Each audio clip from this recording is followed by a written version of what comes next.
Hello, everyone. Welcome to the ISJL virtual vacation. My name's Nora Katz. I'm the Director of Heritage and Interpretation at the Institute of Southern Jewish Life. And I'm so excited to welcome you to our episode, Diaspora Diaries, Stories of Southern Jewish Migration. We are sort of throwing it back to an old format with this episode because I'm joined by my colleague, Josh Parshall, the Director of History at the Institute of Southern Jewish Life. And we're going to sort of talk you through lots of different stories about what migration to the Jewish South has looked like in the past, and then sort of talk about some of the ways that it continues to take shape in the present. Josh, do you want to offer some words of introduction? It's fun to be here on virtual vacation again. Nora, I think, sort of described it. We're going to talk about migration. We're going to talk about immigration. And we'll be looking at a few different periods of Southern Jewish history and people with some different types of experiences.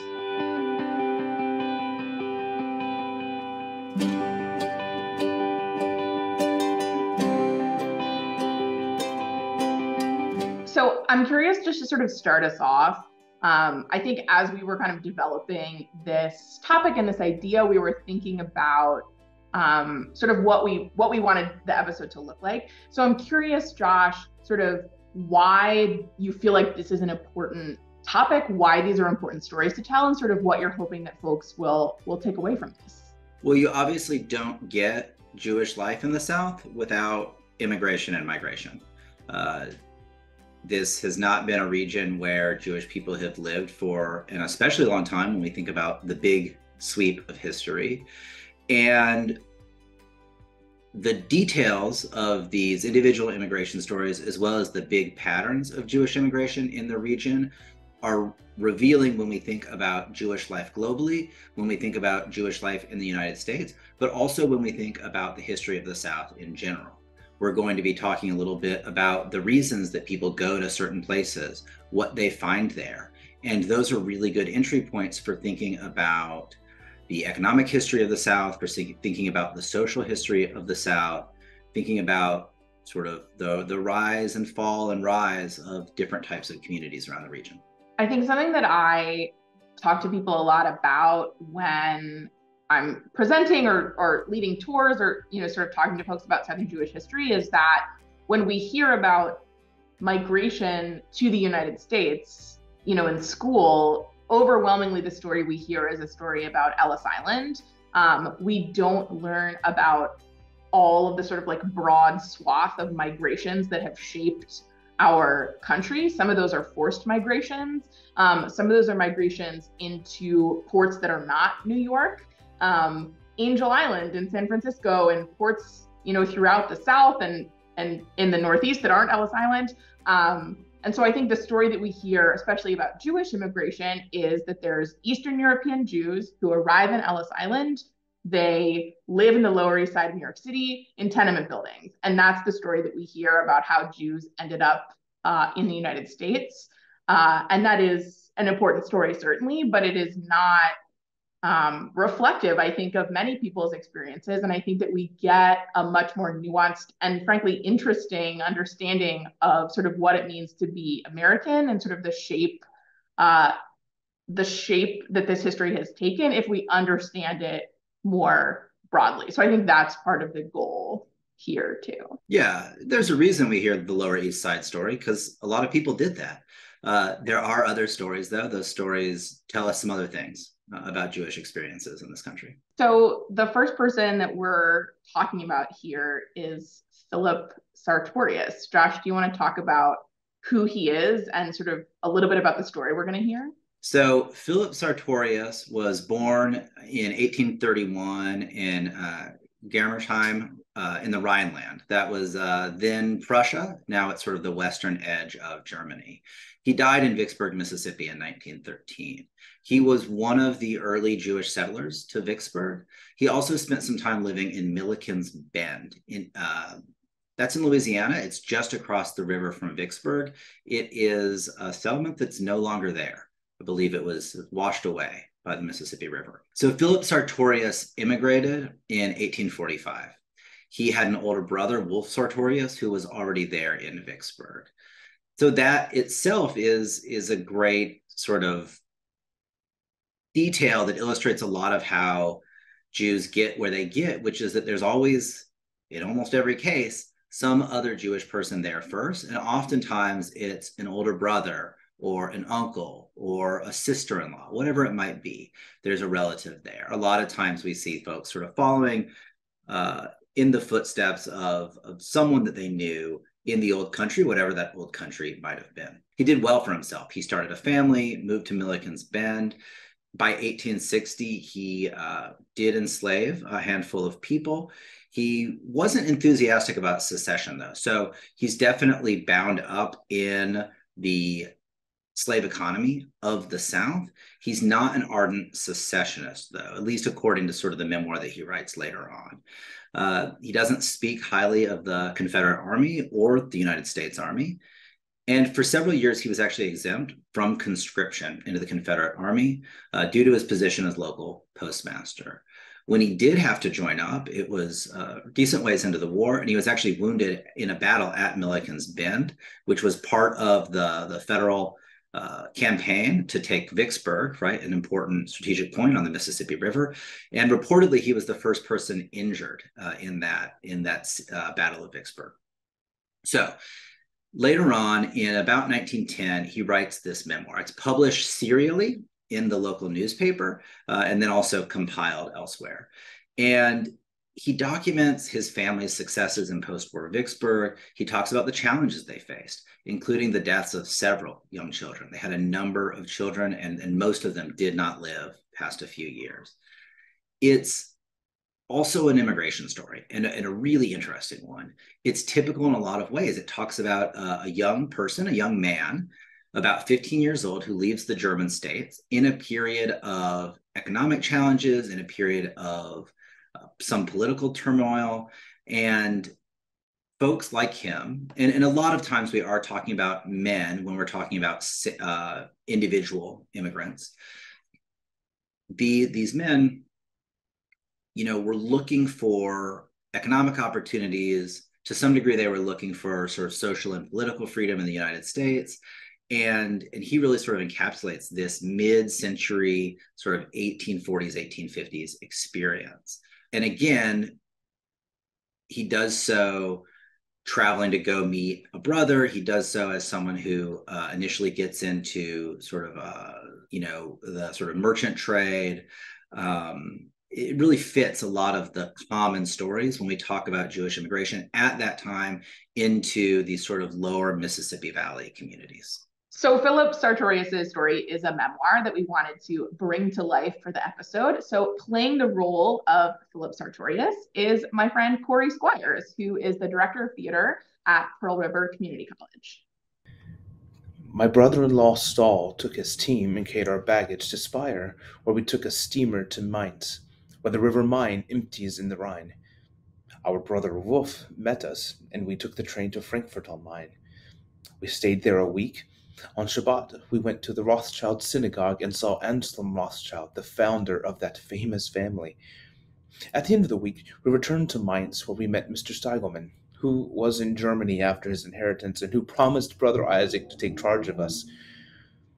Here we took a steamer again, going down the Rhine, passing the vine-clad mountains with their feudal castles, stopping at numerous places, amongst others Cologne, Koblenz, and Worms. Afterwards, passing the lowlands of Holland with their picturesque windmills, landing at Rotterdam, which, like Venice, has no streets but canals, broad sidewalks, and beautiful, massive buildings. The hotel we stopped at was built entirely of marble. The stairs and balustrades were of the same material. We were there on Friday. I met a Jewish bootblack who took me to a synagogue that, in Frankfurt and this place, did not differ any from the one at home, only in size. The floors in the hotel were tiled, and here I saw for the first time a fireplace and ate dairy cheese. In a few days, we went aboard an ocean steamer for Havre de Grace. About an 80-hour trip. I got very ill, seasick.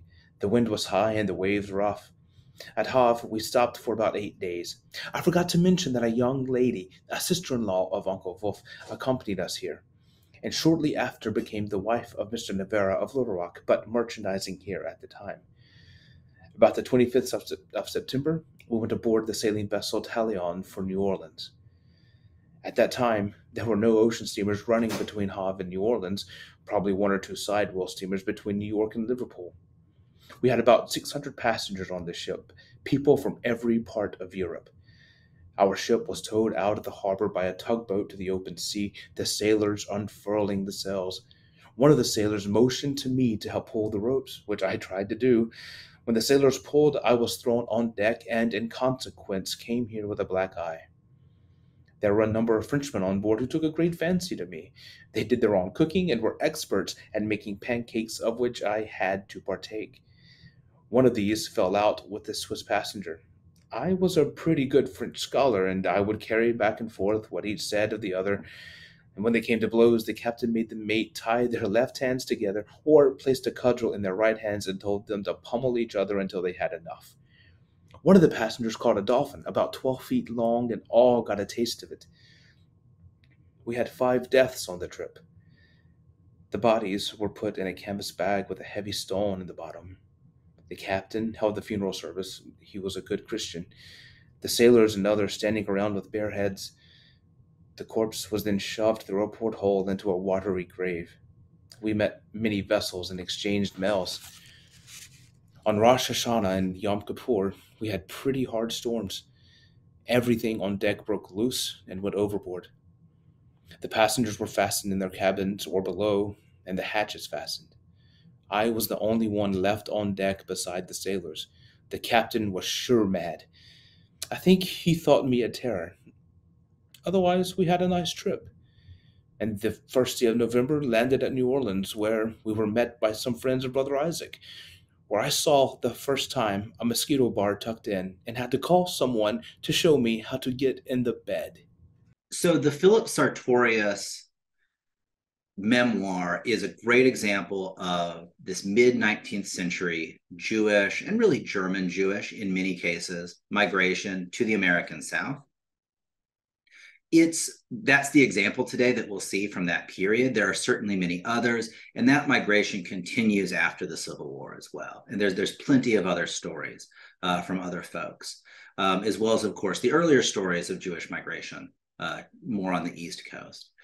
But we're going to move now, for the most part, into late 19th and 20th century migrations, and we are going to see a bit of a shift eastward in Europe for the most part. We're talking about, at this point, larger numbers of Jewish immigrants who are coming from Poland, from the Russian Empire, from elsewhere in Central and Eastern Europe. And that is a bit of a shift. Next up, we have Bill Sinken. William R. Sinken was born in 1913. He died in 2014.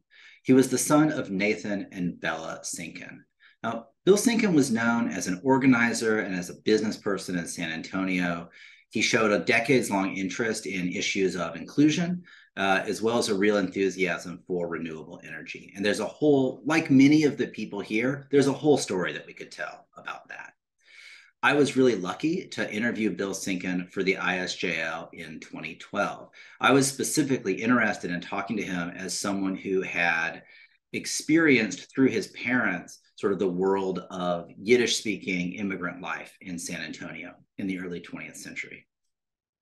So his parents, Nathan and Bella Sinken, came from the Russian Empire in the early 20th century. Their story reflects the broad brushstrokes of Jewish immigration from Russia at that time, especially experiences of violence or the threat of violence. The way he tells this story also indicates that he didn't have that much information about his parents' experiences.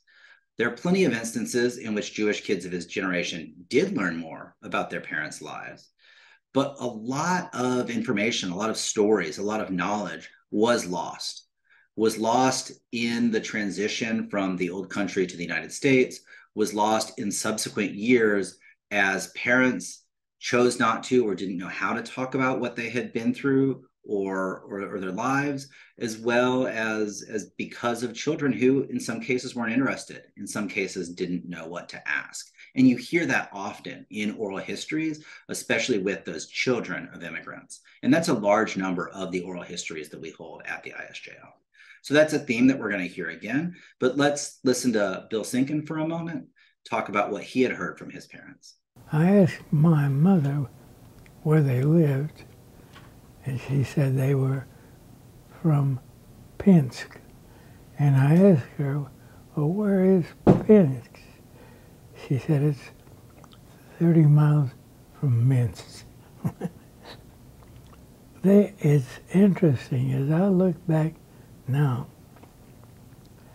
they didn't say much about what happened to them in the village.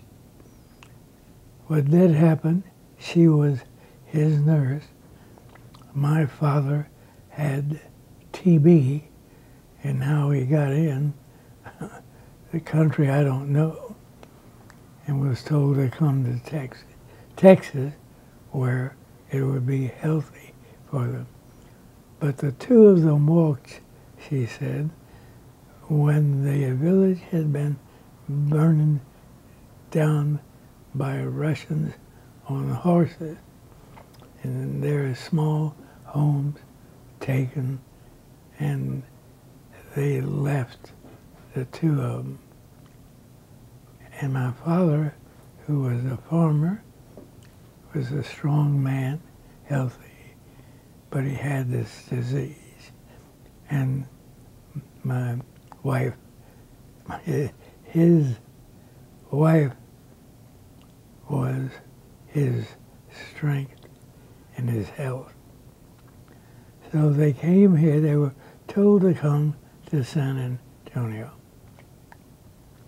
There was a small group of Jewish immigrants. They had some activities.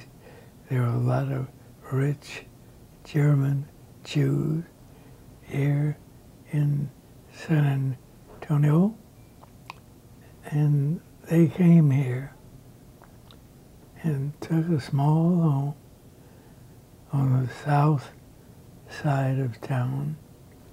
Yeah, I missed so much that they said and did, because at that time, young fellows like me weren't smart enough to know, talk, take, learn now, and you'll be sorry if you don't.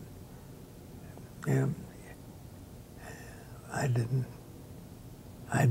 we did talk, but they never repeated some of their bitter moments in Russia. All I know is their house was burned down. The men rode in on horses and beat them. And that night at midnight, they left the village and walked to the boat for a week. Something that's really interesting to me that we hear in this piece from Bill Sinkin is this sort of theme of push and pull. I think a lot of times when we talk about Jewish migration to the South and other places, really just immigration in general, we hear this idea about push and pull, right? Like, is somebody pushed out of the place that they're leaving, or are they pulled to the place that they are going? And I think we definitely hear that when Bill's talking about his family, and I think we'll continue to hear that in a lot of these other stories as well. Yeah, that's absolutely true. We're going to continue with these themes, hearing next from Flo Silver. Flo was born in 1922. She died in 2018. She was born in Rollville, Mississippi, to Eva and Louis Silverblatt. Now, Flo was an outstanding person. I was really lucky to actually get to spend a couple of days with her when I interviewed her in 2011. And it was truly a treat, really just a great person. And again, there's a million interesting stories in her interview. Her parents were immigrants. Louis was born in Poland and Eva came from Russia. They immigrated separately to the United States just before the turn of the 20th century. They married in 1909 after meeting in Memphis. Then they lived briefly in Drew, Mississippi before moving to nearby Rollville. And that's where Flo was born. As I mentioned, there's a lot of stuff that we could talk about from Flo's oral history, but there's also a lot of information missing. This is like Bill Sinkin. She also points to an additional reason for Jews to leave Europe, and that's the threat of military conscription. So like anti-Jewish violence, compulsory military service looms large in a lot of family histories for American Jews. In both cases, there might be a little bit of exaggeration in some of these stories, or simply a lack of clarity about what happened. And it's not always easy to track down records, of course.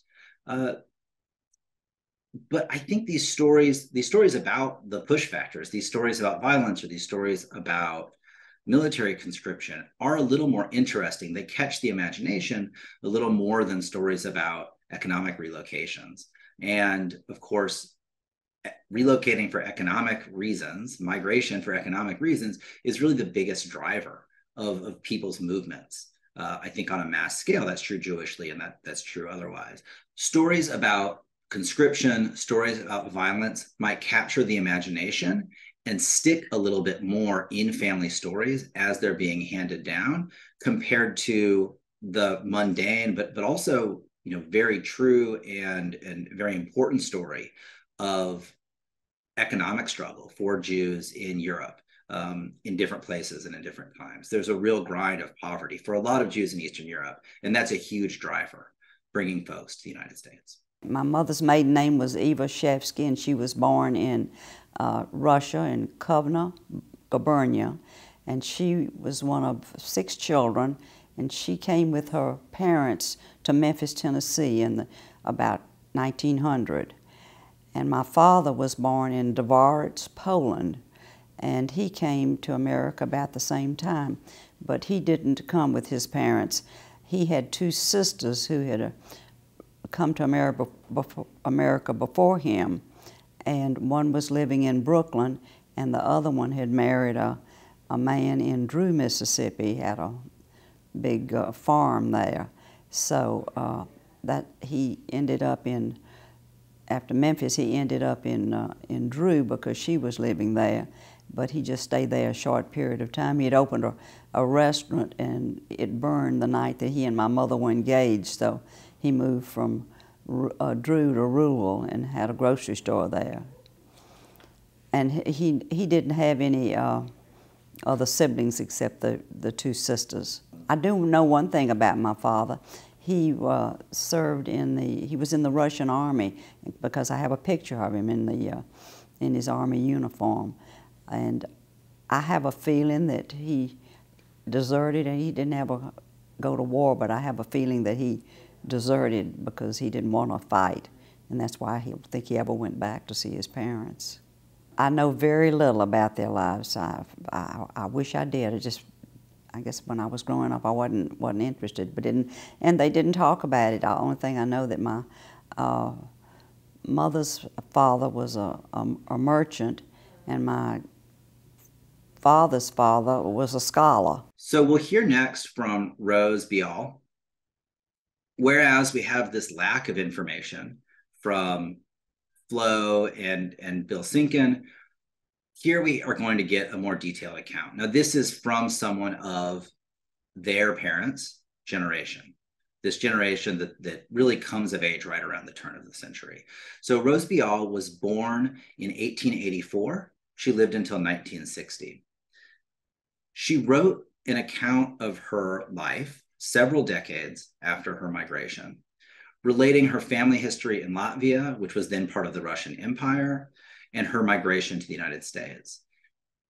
The fact of her sort of upbringing in Latvia is interesting in and of itself. Latvia had a smaller Jewish population than some of the other areas of Eastern Europe, of Central Europe, of the Russian Empire. And so you hear a fewer stories, and it was also a little different historical and cultural background, say, than Jews from Lithuania or Belarus. Rose, or Razel, as she sometimes appears in the text, was born in Riga. She was the oldest of 8 children. Her family eventually moved to a more rural area as their economic fortunes declined. She then spent time with an aunt in another small town outside of Riga where she learned to sew. At that point, after going to essentially a sewing school, she returned to her family briefly before emigrating from the Russian Empire. Her parents both had relatives in the United States who had encouraged her to join them, in part to alleviate her parents' financial burden. So in the excerpt that you're going to hear, she's writing about her journey from Hamburg to Baltimore, where her father's relatives lived. Bringing this story to life is Rachel Glazer, former Assistant Director of Education at the ISJL. In Hamburg, all the passengers stayed overnight in a Jewish house. The next day, all those who were traveling to America had to be examined by a doctor. After a basic examination, the doctor decided who could travel and who could not. Only healthy people were permitted to continue. They paid special attention to the eyes. Many people were found to have eye diseases, and those people were not permitted to go on. They were sent back. When the ordeal of the examinations was over, everyone who was permitted to continue on had to go to the ship's office, where their tickets were checked. There, the employees shouted at the poor Jewish people. At first, the boat went slowly. Then it picked up speed and went faster and faster. She imagined the following conversation. "Boat, where are you taking this young child?" "To a foreign country," it responded. "Why are you rushing so fast?" What could the boat reply? Going over high waves as tall as mountains filled Rachel's young heart with fear and with hope. She was all alone on a long journey, but thought of it as an adventure. She imagined that she would see foreign lands, strange wonders, things that she had never seen before. The ship continued on through the high waves that were like tall mountains as this child dreamed of wonderful things and had golden aspirations, which would later be dashed, thrown down from the high mountains, from the bright skies. She would soon see life as it really was, with its many sorrows and sufferings. There were people from various lands on the ship, from Poland, Galicia, Romania, Hungary, from all corners of the world. People were very interesting when one met them for the first time. They had curious ways of speaking and different ways of looking at the world. From above, on the deck, one could look at the great, unending sea that was sometimes dark blue, like a mirror, and sometimes green with white waves that rolled and made noise like the roaring of a wild animal or the howling of feral wolves. Often it was quite calm and mild.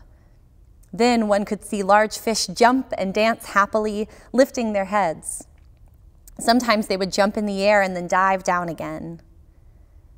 The sun came up at dawn and went down in the evening in purple and gold. Whoever traveled by boat to the middle of the ocean saw this. It made no difference if one went first class in private, elegant cabins, as some people traveled, or if one traveled in second class, which was also nice. But one could not say anything nice about third-class accommodations. On the deck of the ship, however, it made no difference. When the sun came up, it was free for all to see, and it was as majestic as a young queen wrapped in a cape of gold and bright blue silk, accompanied by the sky and white clouds. No one bothered those who wanted to look at the sunset with its delicate golden beauty. Finally, after 4 weeks on the ship, the time came when we began to see land, little green snippets of land. The next day, the ship was supposed to dock in Baltimore. This would be its first stop. No one had slept the previous night. Everyone felt the same way, very happy and lively. People sang songs, talked, and laughed. Every few minutes, the island became greener. After so many weeks on the ship, one's eyes had already become used to seeing water, so the green grass appeared doubly beautiful. Our human hearts felt something that defied description.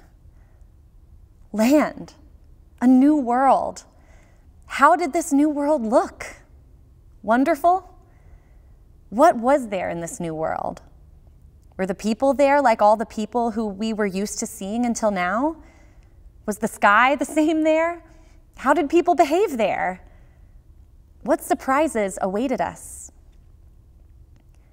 Some had traveled to this new country to see their loved ones, people who were very dear to them, for whom they had so longed and yearned. They had waited to see each other, waited for this happy moment for such a long time. Now it would only be another hour, another few seconds. Their hearts beat strongly as they approached this bright, joyous moment. The ship docked in Baltimore. At first, a few people disembarked, then many people got off. They walked freely wherever they wanted. Friends had come to greet them. They hugged and kissed each other. They were happy. These were the people from first class. The people from third class were led into Castle Garden of Baltimore, a very long room near the ship. There were high iron bars in the middle of the room, and people were told to go inside. Then the lock turned. A man had locked the door that led out of this cage. People started to scream, "What is this? An iron cage? In America? In the golden land? We came for this?" Through the bars, Razel asked why they had been incarcerated and how long they had to remain there. The man with the keys answered, "Until your friends, whom we had previously notified that the ship was coming, will come to get you." It did not take long before Razel's two cousins came. They were elegantly dressed and made a good impression. The door of the cage was opened, and Razel's cousins greeted her and introduced themselves. They had come to get her and to bring her to their parents, her aunt and uncle. Razel was a small, young girl in the big, wide world. She had turned 15 on American soil. Razel, or Rose, found work as a seamstress, but was very lonely in Baltimore. After about a year in the United States, she moved to Louisiana to live with her aunts, and then to Louisville, Kentucky, where she was reunited with her father. In 1903, Rose followed her aunts to Houston, where she married and raised her family. So there's a lot of interesting details in Rose's story. It's interesting to note that there's a lot of traveling in this story, not just from A to B. There's internal migrations within the Russian Empire. There are intermediate stops between Latvia and the United States. And then we have the moves within the United States. And that's really typical for Jewish immigrants, both in the 19th century and in the early 20th century, that it takes a while to stick in a US community, whether that's for economic reasons, whether that's looking for a stable family situation, whether that's because of courtship and marriage, for all sorts of different reasons. You see a lot of internal movement. And that internal movement is being mirrored by a variety of experiences in Europe at the same time too. Rose Bial's story gives us a hint of the anxiety about immigrants that permeated American culture in parts of the late 19th and early 20th century. There are concerns about disease. There are concerns about making sure that the right people are allowed in and that those people don't become a burden on the United States in general, right? This is reflected in the fact that she essentially had to have family who would pay her way and family who would come collect her in Baltimore, as she tells the story. Ultimately, the United States restricted greatly immigration from Eastern Europe and other parts of the world in the early 1920s. And that had a profound effect on Jewish migration to the United States. We'll hear a little bit more about that in our next excerpt. And this comes from Ike Epstein of Laredo. Ike Epstein was born in 1932 to parents David, Aaron, and Sephora Epstein. His mother went by Frida, Flora, and Faggy at different points. In this story, you're going to hear, again, one of these very indirect migration stories. We're going to hear about his father's journey from Eastern Europe to the United States, where he is not allowed in, and then ultimately to Cuba, Mexico, and then into Laredo on the Texas-Mexico border. My father was born in Mariupol, Lithuania, which is interesting because I went to visit Lithuania. And my dad always told me that he was born in a dorf. A dorf means a little village. Well, when we went there about 10 years ago, the little dorf is now a city of 40,000 people. Of course, there was no way of retracing anything. We tried, we looked. My cousins had been there before. We always heard about the Shepsol River, which goes through town, and we located that. And we looked at some homes, and imagine my dad they had a little store in Mariupol. He says he doesn't think they sold $50 a month, but it was a little store. He had 6 brothers, and the first brother came over here in about 1912, and his name was Parshall, and he saved money, and it took him about 4 or 5 years for him to save enough money to send for his second brother, who was Benny. And then they saved money, and they brought in the third brother, which was Meyer. We called him Mayor in Yiddish. And my dad's turn was supposed to come in. He was supposed to be next, but his mother let his younger brother go instead of him because she felt that he was a better salesman, so she kept him on. He wanted to come because at 21 he would not be able to get out. So the next brother that came was Yudi, or Jerome. Then my dad came in 1924. He got to the port. He'll come to me in a minute. And they had sent him what they called a ship visa, a ship carte, which was the a ticket, third class, of course, down the steerage. And of course, my dad, they were very frum, very kept kosher, and he talked about. So he gets there, he gets to immigration, and he's going to America. And they tell him, no, you can't go to America. Why? Because as of the 1st of January 1924, America's closed, and you have to have a visa. And the only people that can get visas to come in to live in America are under a quota. And under that quota, Lithuania has 100 or 200 people, and parents have preference. You're not going to America, so you have to go back to Lithuania. Well, my dad at that time was 21 years of age, and now, if he was born in, like he says, in 1906, and 24, he was 18, but they claim he was 21. You lose the exact dates. And at 21, you had served in the military. So he had to escape Lithuania. So they told him, well, you can go 2 places with your ticket. You can go to Cuba, or you can go to Mexico. And of course, people weren't really readily informed as far as geography is concerned, like we are now. And they said, but Cuba is 120 kilometers from the United States, and the Americans are there. He said, take me to Cuba. Now, he lands in Cuba. He lived in Cienfuegos. He did not live in Havana. Of course, he gets to Cuba, and he tells the story about he has maybe $10 in his pocket. And of course, the Jewish people naturally take care of each other. And he's been there a couple of weeks, kind of getting organized. And they give him a pekel, so he can go out and make a living. And they give him this pekel, and it's crucifixes. Now, he doesn't know a damn thing about crucifixes. He was, he was raised in a ghetto.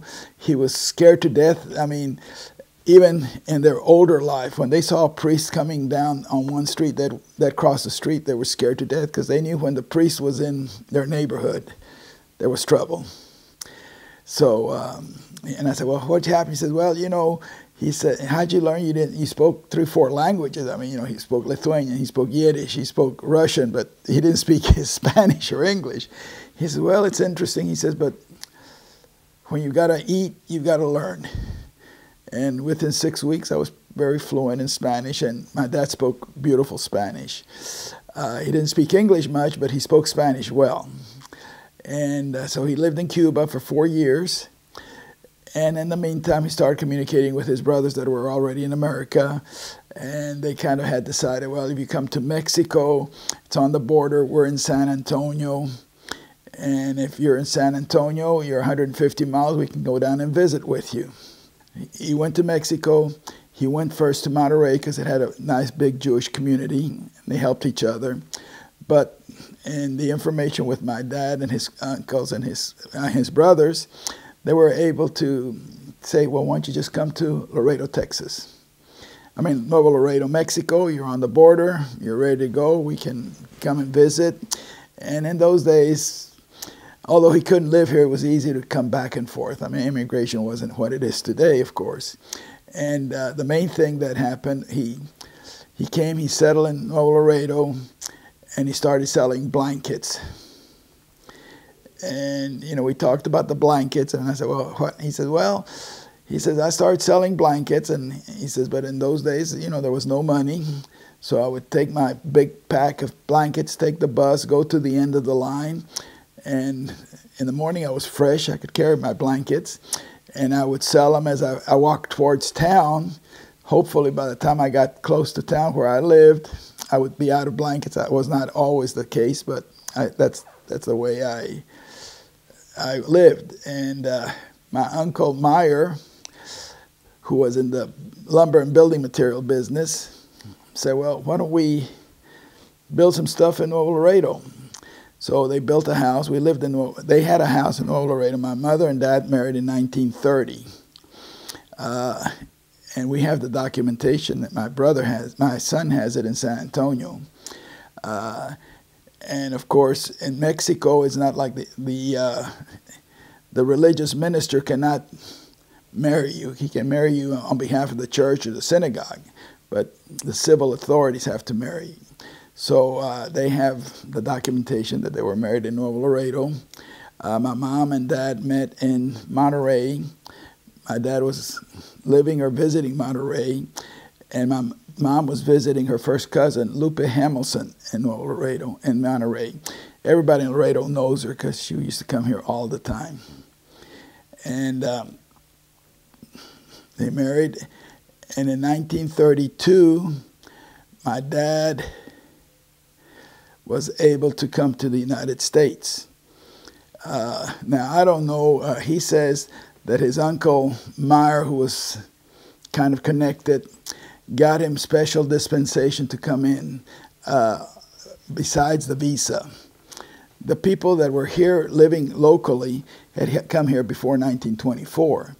But the big Jewish community was in Nuevo Laredo, like, you know, you talk to Irving Greenblum and what have you.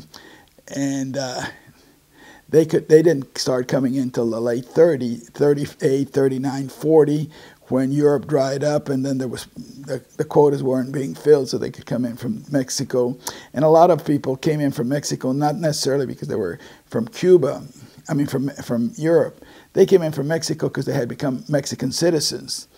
And as Mexican citizens, there was no quota. In Ike Epstein's telling, his family comes from Nuevo Laredo to Laredo with visas in the 1930s. That was around the time that many families from Nuevo Laredo started sort of making that transition across the U.S. border.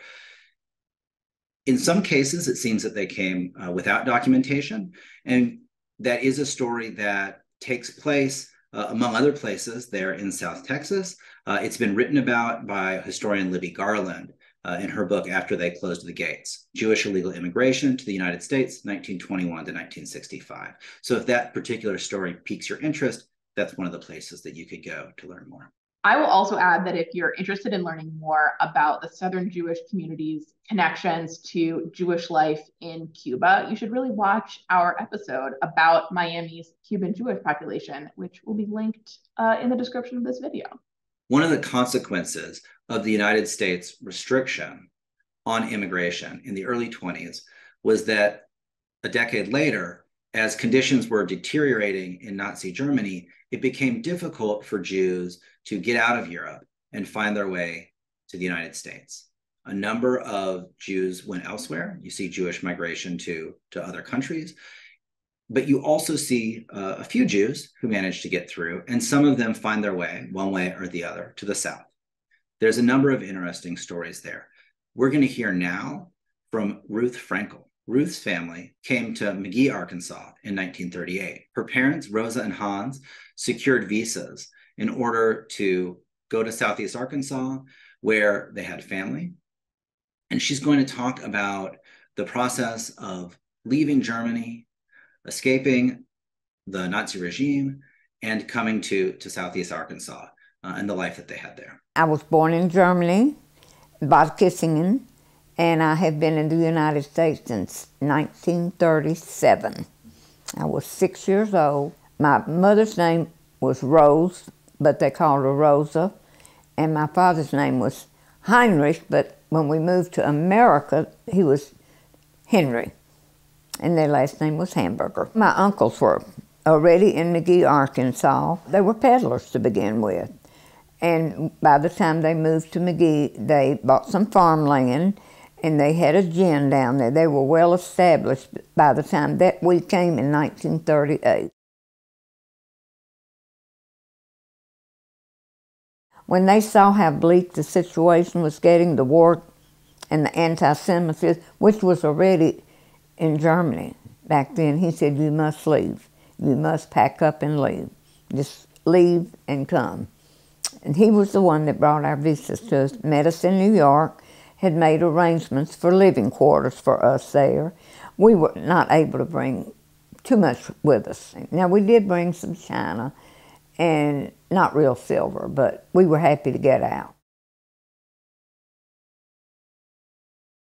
My parents had a hard time learning the English language. My mother was an invalid, and my daddy was a cattle buyer, and he didn't farm or anything like that, and we just had a very, very quiet life. Not like now, everything being hectic. And had a hard time.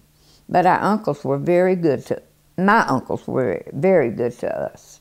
Our aunt, my mother's sister, came to America a little bit later, and she lived with us and more or less did the cooking and helped take care of us. My only sister was 7.5 years older than I was. Her name was Elsie Phillips. She was very involved in Southeast Arkansas. She married and lived in Dumas. The final oral history excerpt we'll be hearing today is from Mira Kimmelman. Mira Kimmelman was born in 1923, just outside the city of Danzig. She ended up surviving Nazi concentration camps. Ultimately, she was in Auschwitz and Bergen-Belsen. She was liberated at the end of the war and actually reunited with her father. In Europe, she met and married her husband. They moved to the United States eventually and first lived in Cincinnati. She actually had a job at Hebrew Union College for a time. When her husband's job offered him the chance to transfer to Eastern Tennessee, they ultimately accepted. She came down, settling in Oak Ridge, a town with its own interesting history. I would encourage you to look at the Oak Ridge Encyclopedia entry in the Encyclopedia of Southern Jewish Communities. And in Oak Ridge, they found a very different life for themselves. Whereas, as she relates here, people initially felt sorry for them for moving to this seemingly isolated place. It actually provided her a level of liberation, maybe, from the way that people had looked at her as a survivor in other places. In end of October 1942, the ghetto was liquidated. I lost my mother, my grandparents, uncles, and aunts. Out of 18 members of our family, 4 of us remained after the liquidation. My father, my younger brother, and my youngest uncle. In 1943, we were shipped to the first concentration camp, a sub-camp of Majdanek. There we were until the camp was to be evacuated to Auschwitz in July of 1944. At the gates of Auschwitz, I saw my brother for the last time. He was 16 years old. My uncle perished in another camp. My father and I survived Auschwitz. My father was in many other camps. I came to the camp of Bergen-Belsen, where I was liberated on April 15, 1945. New Year's Eve 1945-46, I met my future husband in the displaced camp of Belsen. We married on Lag Boma of 1946. And in 1948, we came to the United States. My father came 1 year later. We first came to New York, but because our affidavit was from Cincinnati, where my father's uncle lived, we had to leave New York and spent the next 16 years in Cincinnati. This is where both of our sons were born. I worked until my oldest son was born for the Union of American Hebrew Congregations in Cincinnati. My husband worked the whole time for one company, the Adler Company. These were German Jews who established one of the best hosiery mills, known for their wool socks. Because he was from the textile business, he started at the very bottom and later was in charge of a department. When the Adler Company was sold in 1963 to Burlington Industries, we had two choices: to go with Burlington or to remain in Cincinnati and look for something else. At that point, my husband was already 55 years old, and he felt it was too difficult to start something new. So we moved to Oak Ridge, Tennessee, although the factory was in Rockwood, 36 miles from Oak Ridge.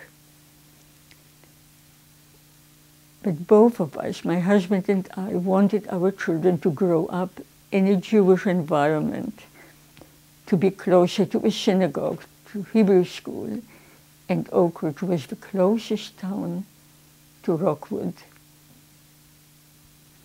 It was a toss-up between Knoxville or Oak Ridge.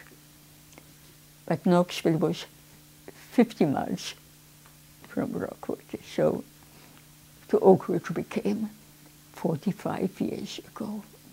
Very difficult to tell. It was very hard. First of all, it was very difficult because people regarded us, what should I say, as slightly damaged. I have a tattoo from Auschwitz, a number of on my arm. I worked in an office before I joined the Union of American Hebrew Congregations. I had to cover with a Band-Aid the number every single day because people felt that I will be looked upon as a criminal if they notice a tattoo. So that was very painful, not only physically, but most of all emotionally. People did not want to hear anything about our experiences. We do not want you to think about it. We do not want you to talk about it. We want you to forget about it. For 20 years, we did not speak about it. first we felt maybe they are right. Maybe this is how it should be. We should not dwell, but you cannot forget anything like this. You live with it every minute, every day. So if we talked among ourselves. We never made it a secret for our children not to know, but we did not want to upset them too much. If they learned anything, they learned more from my father, who spoke often to them about it. But for parents, it is very painful to share these memories with children. Let's talk a little more about coming to Tennessee. Like a new life, a new leaf in a book. We came to Oak Ridge. Tennessee, first of all, was regarded as the end of the world. People felt sorry for the Kimmermans who moved to Tennessee. But we did not know Oak Ridge is not Tennessee. We have been made welcome from day one. The first time we came to the synagogue, we were right away invited to people's homes for dinner, which was very, very unusual, because in Cincinnati, except for the family, no American Jewish family ever opened the door to us. So it was a revelation. A month after we arrived, I started to teach in our religious school,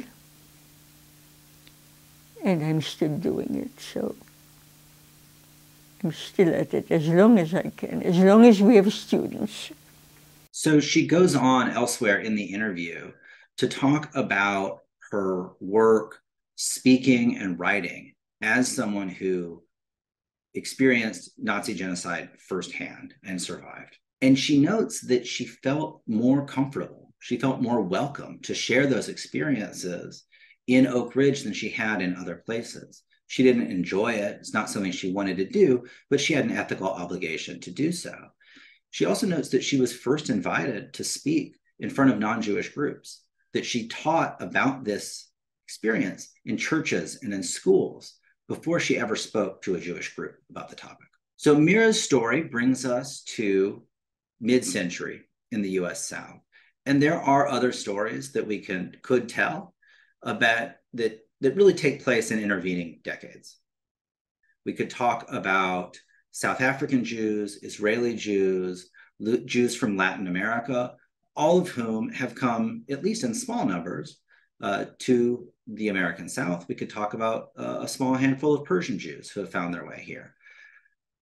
All of these are sort of continuing migration stories. But in all this, and along with all this, we also have a number of internal migrations, because several Jewish communities in the South have gotten bigger in the last 30, 40 years. You see large numbers of Jews from the Northeast settling in Atlanta or in communities in Florida. You have Jewish growth in Dallas, in Houston, and elsewhere. And one of the stories of the Jewish South, really throughout its existence, is this trans-regional migration. So we're gonna think now a little bit about what trans-regional migrations look like in the present. One catalyst for some of this trans-regional Jewish migration to the South has been the Institute of Southern Jewish Life. Many of the folks who have worked at the ISJL over the years have been from outside of the South and have ended up in the South for extended periods of time, and in some cases permanently. One of those people is Rachel Myers, who worked at the ISJL for many years, running museum programming, doing public history work here. She now serves as the deputy director of the two Mississippi museums, the Museum of Mississippi History and the Mississippi Civil Rights Museum. And I wanted to talk to her about her own experience of migration to the South and what it's been like to sort of build a home and a community and have a family here in Mississippi. I am originally from Hamden, Connecticut, and I moved to Jackson, Mississippi in 2008 to work as an education fellow at the Institute of Southern Jewish Life. I had actually been here the summer before as a summer intern at the Museum of the Southern Jewish Experience. I was really interested in museums. And so when I saw on the job board, I went to Brandeis, and when I saw on the job board that there was an internship at a Jewish summer camp in Mississippi that had a museum on it, I just thought that was fantastic.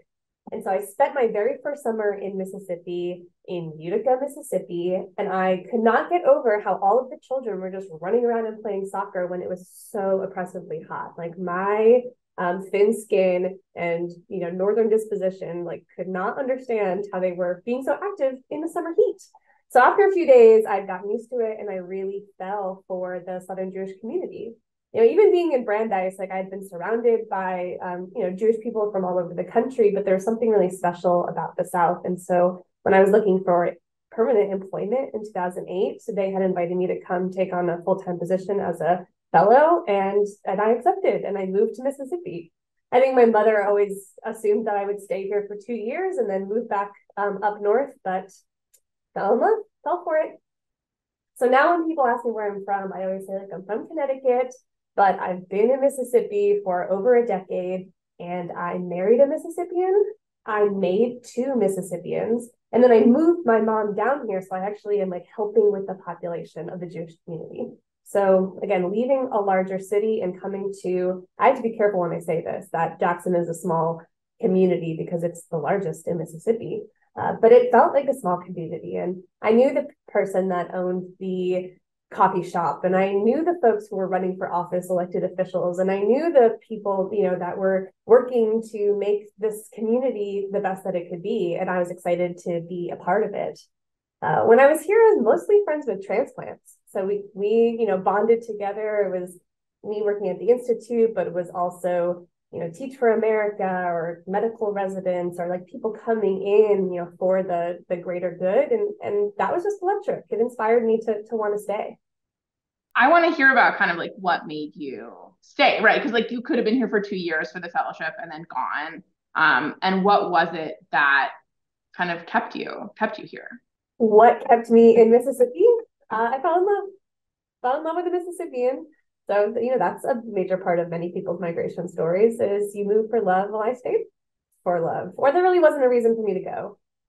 He was here, and I was able to continue at the Institute with a different position. So, there was economic opportunity and romantic opportunity, and that's what made me stay. I would love to ask you about raising Mississippians, which you are now doing wonderfully with your 2 terrific children. What has it been like to, you were so young, you moved here, graduating college, and now being a parent, and do you feel like that has changed your relationship to Mississippi or to thinking about Jewish community here at all? Absolutely. I think if you had asked the young woman who moved to Mississippi in 2008, again, as an education fellow writing curriculum, if then over a decade later, I would be teaching in religious school and using that curriculum for my own children. I mean, if that's not Lindor Vador, I don't know what is. But it was definitely surprising, but of course, the most natural and a choice that the Myers family could make. Raising 2 kids without a very large Jewish community, but a vibrant Jewish community, I think has brought out, all of the best parts of my Jewish identity. Again, being from Connecticut and going to Brandeis, I was always surrounded by many more Jewish people. So now that I identified solely as a Southern Jewish woman, when I worked for the Institute, anytime I introduced myself to somebody, then I would identify myself as Jewish, where I worked. Here, now that I'm at the Department of Archives and History, it doesn't happen as often, but because that's what I'm mostly doing kind of out of work is, I'm volunteering at the temple and I'm working on projects, with my friends and colleagues still at the Institute today. So it has become probably more of my identity than it would have ever been if I'd stayed in a place that had a larger population. Then there's parties and invitations and times for teaching. So we always have a very large Passover Seder at our house, and all of our transplant friends, again, who had grown up in communities with larger populations, are so delighted that we're doing it here. I recently moved, and now we're really the Jewish street, because there's another Jewish family on our street, and we had a large Hanukkah party. And so inviting all of our neighbors and our friends over for Hanukkah, the way that the holidays fall on the calendar, that is now a part of my, not only my Jewish practice, but my community practice of making sure that everybody around me gets to celebrate these fun things. I'm curious if you ever have, if you ever thought about leaving Mississippi or leaving the South. The politics are hard. I mean, that's a reality.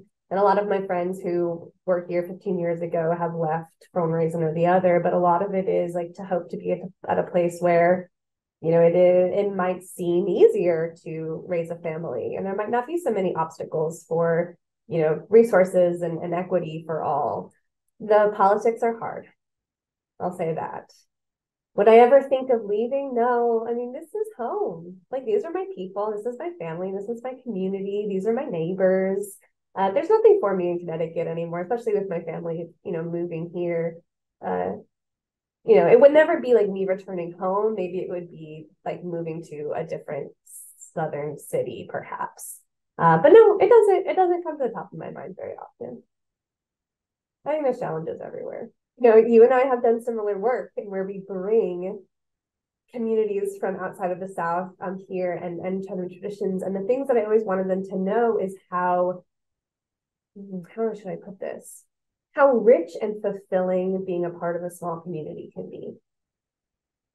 And getting to know small congregations in Mississippi in the South of, the one lay person who has the key to the synagogue and is, doing the putting the toilet paper in the bathrooms, just the dedication that it takes is something that you can replicate in a larger community. And yes, it is laborious, and yes, it is a dedication. And yes, I'm sure there's some days when, the congregation here in Jackson wishes that there are more people to carry that load and build a larger community. There's no substitute for knowing that if I don't show up on Sunday morning to teach those fourth grade boys, there won't be anybody else. And what a privilege it is that I get to know them on that level, and that my kids get to know, other Jewish people in their communities in that same way. It would not have been a part of my life if I hadn't been in a small Southern community like this. So that's another question is do they claim me? Who claims me now that I've been so far away from home for so long? I'm not sure that Connecticut or Boston would claim me, but I do believe that Jackson claims me.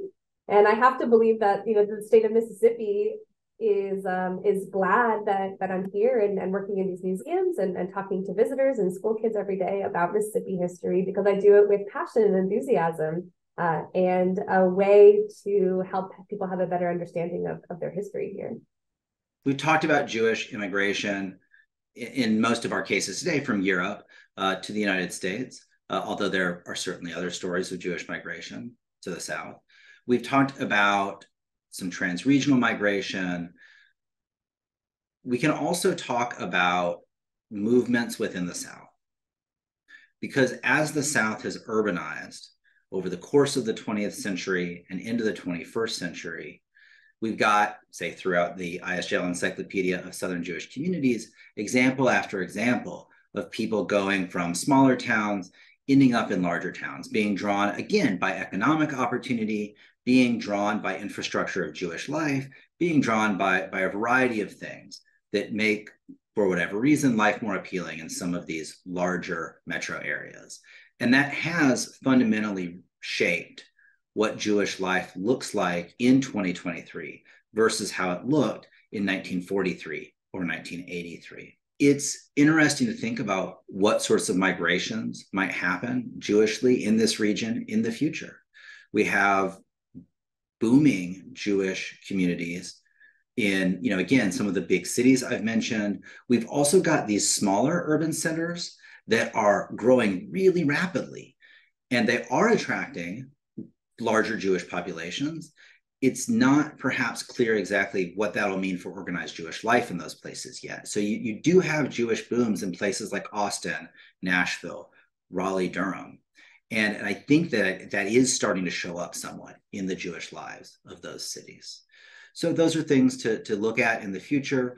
There's, of course, the question of climate change and how that might affect Southern Jewish communities in the future. Are we going to have folks migrating because they're concerned about weather or potential disasters? Are we going to have new industries or growth in certain areas as we adjust to coming changes? Those things really remain to be seen when we talk about the South generally, as well as when we think about what Jewish life looks like in the region. Having this conversation and listening to all these stories has really made me think more deeply about my own ancestors' migration stories, coming to the United States at various times and from various places. So I hope that folks who are watching will maybe be encouraged to think more deeply about how migration has shaped their own lives and their families' lives, and maybe share some of those stories with us, because this is sort of a part, I think, of all of our histories in a variety of ways. So hopefully this offers a little bit of a window, sort of a taste of how migration has shaped the Jewish South, for sure. Josh, thank you so much for all of your hard work putting this episode together. It's a delight to co-host with you and share your scholarship and your work on this history with everyone. I would also like to thank Rachel Glazer and Corey Squires for expertly interpreting the stories of Rose Vial and Philip Sartorius, and also Rachel Myers for taking the time to talk to us about her own migration experiences. You can watch all of the past episodes of the ISJL Virtual Vacation on our website for free, on demand, anytime. And we will see you next time for more stories from the Jewish South.